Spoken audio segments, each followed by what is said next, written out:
cabin air filter installed. So here's the last prototype. There's the bottom. Those are the slots that fit in.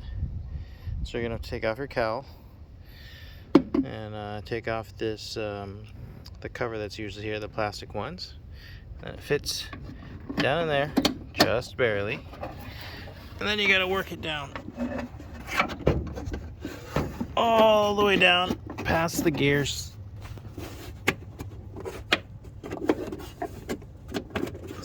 There we go. Down to that last one. Then you're here. And there's the tricky part, because you got to be able to reach that. I'm going to go to the other side.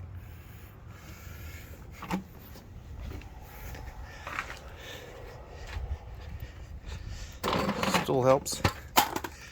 Okay. Now, from here, you have this hole. Well, this is cut just for you, so you can see.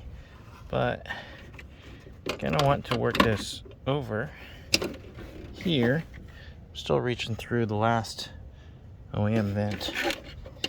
Then, from here, you gotta push it on. And this is hard with one hand, but push it into place like so.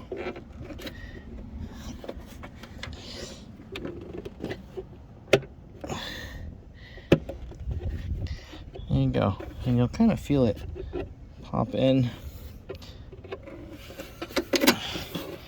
And you're set.